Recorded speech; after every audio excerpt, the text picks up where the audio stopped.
Hi, and welcome to Grails to Astonish. In this video, we're going to look at the Big 10 Marvel Silver Age keys, and I'm going to tell you which ones I think are the most undervalued and the best investments for the years ahead. Prior to 2020, the first appearances of all the major characters from Marvel's Silver Age had been steadily gaining in value since the 60s.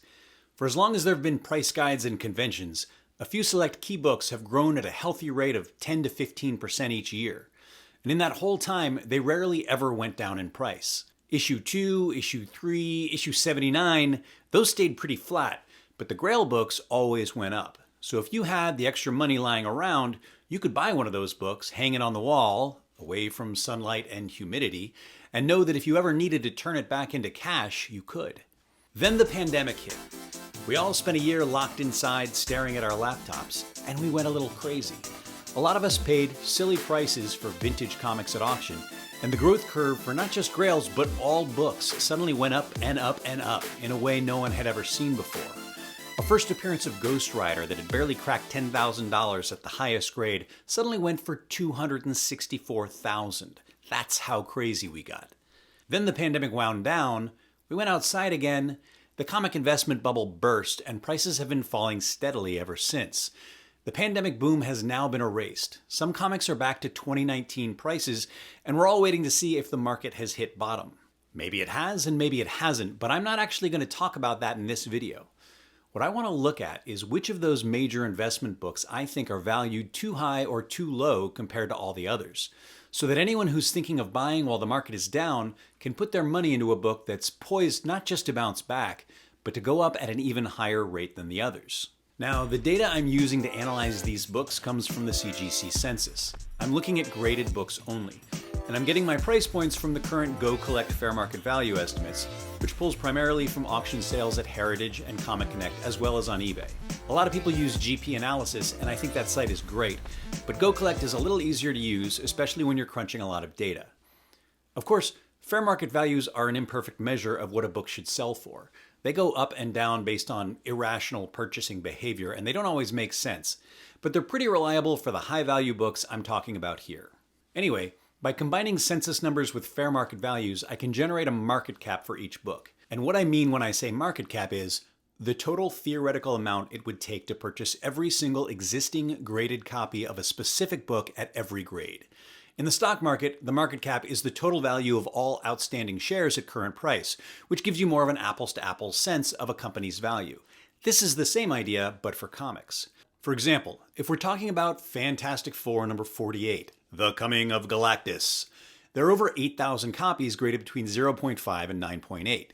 If you bought every single copy at every grade at the current fair market value, you would need about $22 million.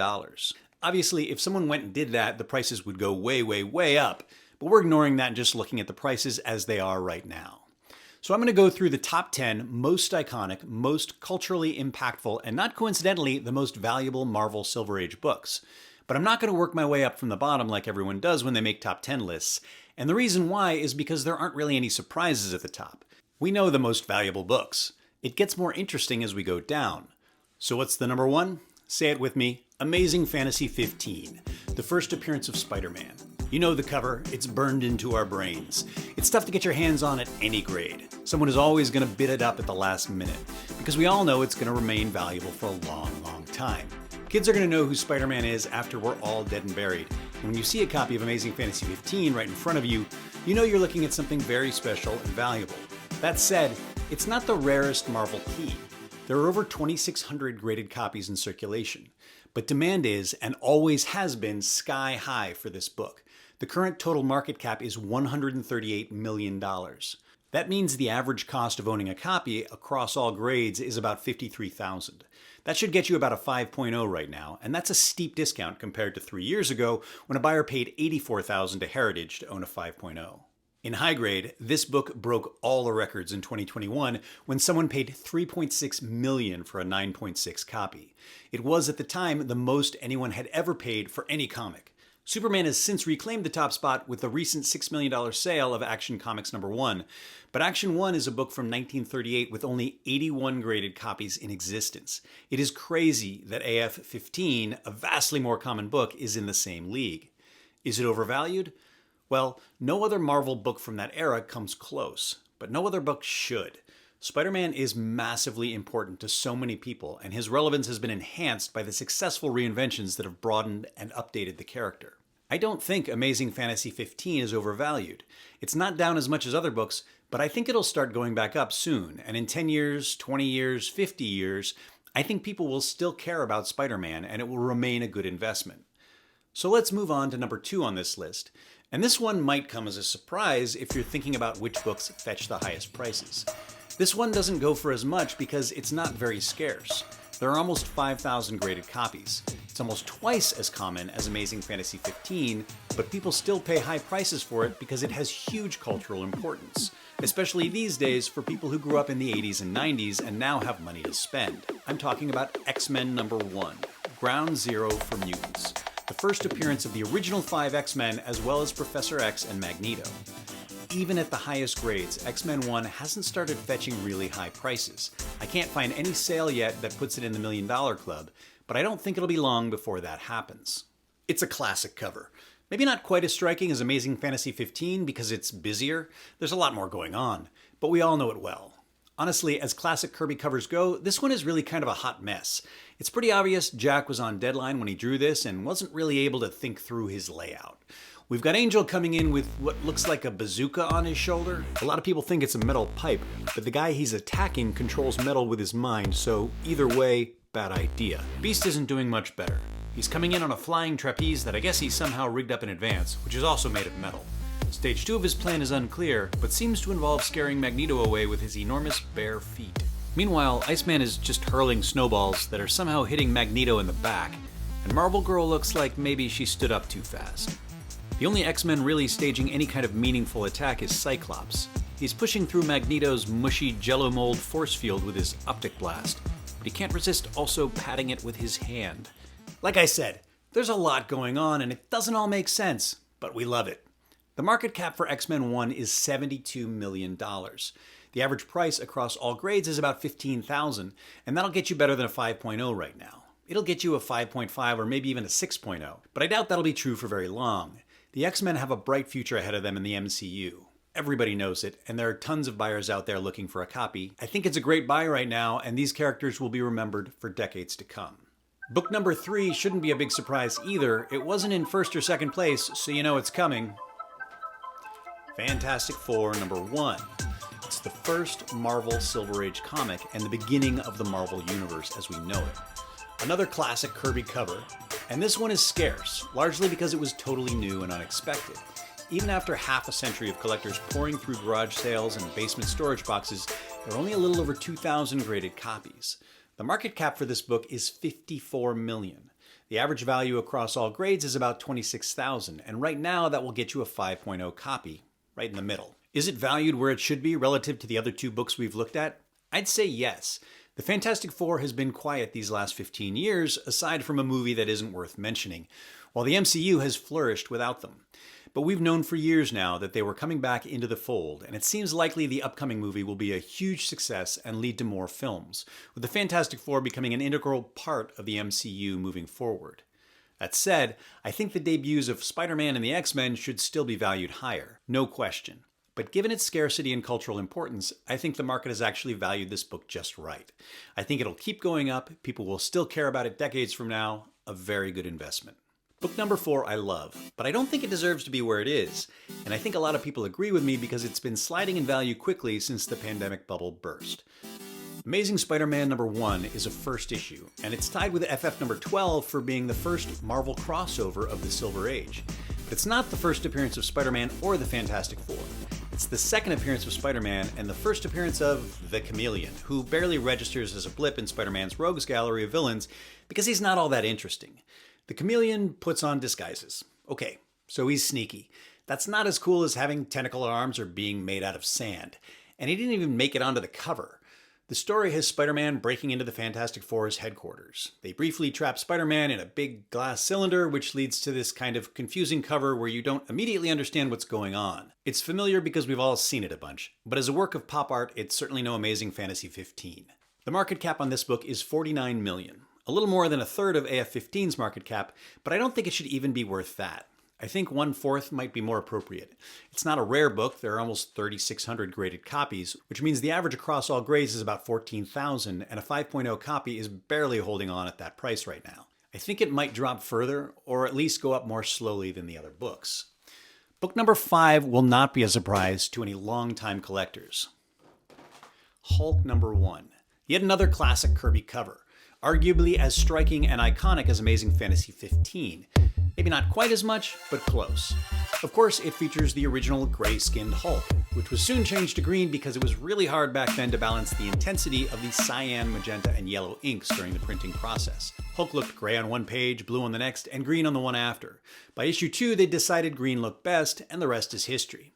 Hulk number 1 is scarce. Really scarce. It's the rarest book in the top 10 with only about 1,500 graded copies in circulation, and good luck finding one that's not already graded. It was early in Marvel's relaunch. This book came out before Spider-Man, long before the X-Men. It wasn't very successful and few people bothered to hang on to it. It's also got a really dark cover, which makes it even harder to find in high grades because all those little creases and ticks really stand out. There are 0 copies of this book at 9.8, 0 copies at 9.6, and only 1 copy, the highest graded, at 9.4. I can't find any sales for that copy, so we can only guess at what it's worth. The total market cap for this book is around $47 million. The average value across all grades is $30,000. That'll get you a 5.5 right now, which is nuts because of how hard it is to find at a decent grade. Will the Hulk be showing up a lot in the MCU in the coming years? Probably, but also probably not any more so than he has in the last decade and change. I don't think his profile is going to rise, but I also think the idea of a big, strong, green-skinned monster called the Hulk is going to stick around long after I'm dead. My kids know the Hulk. I think their kids and their grandkids will know the Hulk. And I think when people see a copy of Hulk number 1 way off in the 24th and a half century, assuming the ink hasn't faded completely or the pages haven't crumbled to dust, it will still mean something and still have value. Hulk belongs high on this list. Higher than Amazing Spider-Man number 1, I think. And I think within a few years, the market will correct that as ASM1 values continue to slide relative to this book. And if that 9.4 copy ever does sell, it will surely be in the millions, and that alone could move this book from the number 5 spot to number 4. Okay, we're getting into the bottom half now. The next book is Tales of Suspense 39, the first appearance of Iron Man. This book was not especially valuable before 2008 when Robert Downey Jr. redefined the character. Everyone with a copy enjoyed a big surge at that point, as Iron Man moved up from a C-list superhero to an A-level star.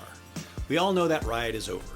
The character will continue to be important and remembered for generations, but it's unclear if there's any way Marvel will be able to raise the character's profile past the unbelievable heights reached in the 2010s. Tony Stark is, after all, a billionaire weapons manufacturer who treats women poorly, and all of those things used to seem a lot cooler. It's also a pretty drab cover. Not a lot of color, not a great initial suit design. It will always be the first Iron Man comic, and that will be a big deal for a long time to come, but there are a lot of good reasons it's not higher up on this list. The market cap for this book is $32 million. It's right around the middle of scarcity. The average value across all grades is $16,000, but unlike the other books on this list, that price will get you a 6.0 or even a 6.5 right now. The reason it will buy you such a high grade is because there are an unusually large number of 9.4 copies. There are over 20 of them, and they're each worth a couple $100,000, so that's throwing off the curve a bit. Anyway, I think this book is priced about right. A good but not great investment moving forward. The next book on this list is Daredevil number 1. This book is the least scarce in the top 10, and copies regularly sell for way less than anything else on this list. But because there are so many copies, and in particular so many high-grade copies, its market cap is also very high at $29 million. Daredevil came out in 1964, and by that point Marvel was going at full steam. They had 10 other titles in their superhero line, and first issues were already starting to become sought after. So Marvel really played into the trend with a cover that said, "Hey, this is going to be the next Spider-Man and Fantastic Four." As a result, a lot more collectors bought them and stored them away safely. When you look at the grade distribution of the books on this list, you'll find that generally only 3 to 5% of existing copies are graded at 8.0 or above. But with Daredevil 1, it's almost 10%. So it's clear that comic speculation had really begun as a hobby, and people were starting to care about keeping their comics in good condition.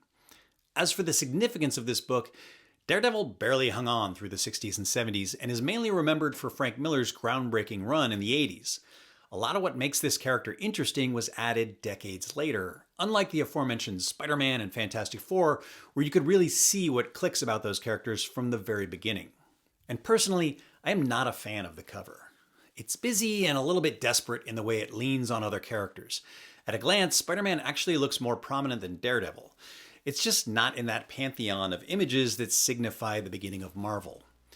You can pick this book up for way less than anything else on this list. The average sale price across all grades is $6,000, and even that number is where it is because of all the high-grade copies. If you want a mid-grade 5.0 right now, that's only going to cost about $3,000, but I would argue it should be even lower. Compared to all the other books on this list, I think Daredevil 1 is overvalued.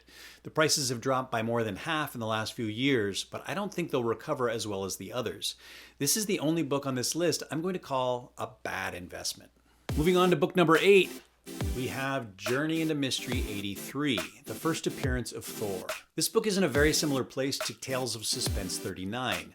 Thor has had his day on the big screen, and while I think he's established and will be remembered and valued for a long time, there isn't a lot of growth potential in terms of cultural significance. You could argue that Thor Ragnarok reinvented the character and made him much more appealing. I'd certainly agree, but I don't think that's going to happen again. Incidentally, remember Korg from Thor Ragnarok?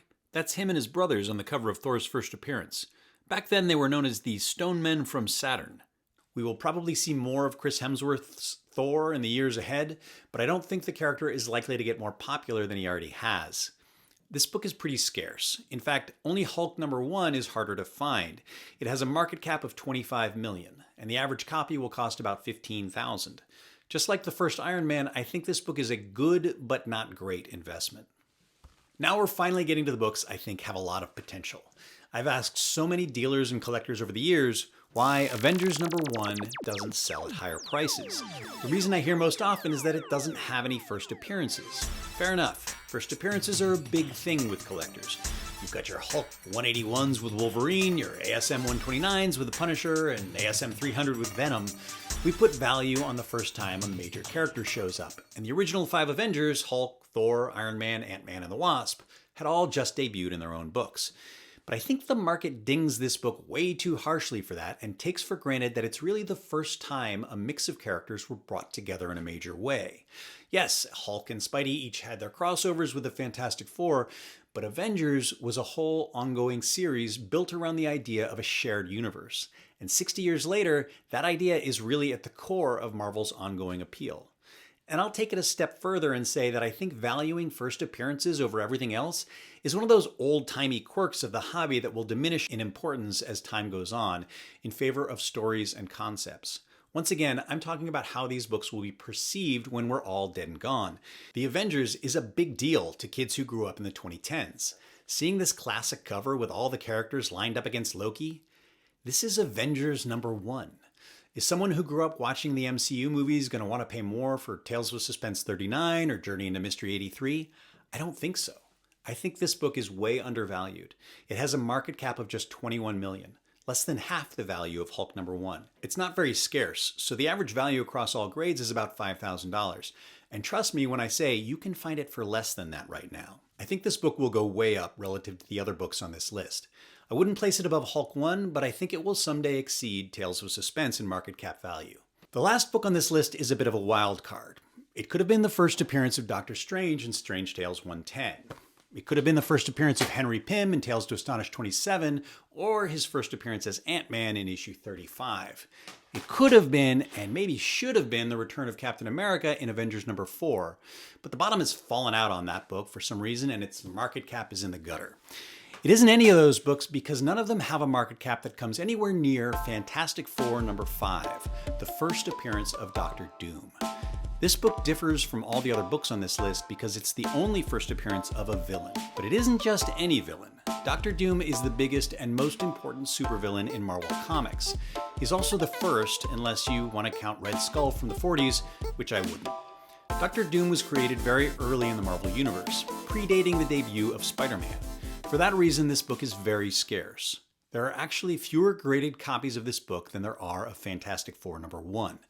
The market cap is $21 million, and the average price across all grades is $12,500. Now, obviously, the interest in this book right now is tied to Robert Downey Jr. taking over the role. With Avengers Doomsday coming out next year and the Russo brothers from Endgame back to direct, there's every reason to think this character is going to get the Thanos treatment and become a very big deal. But surprisingly, there hasn't been a spike in sale prices since the announcement.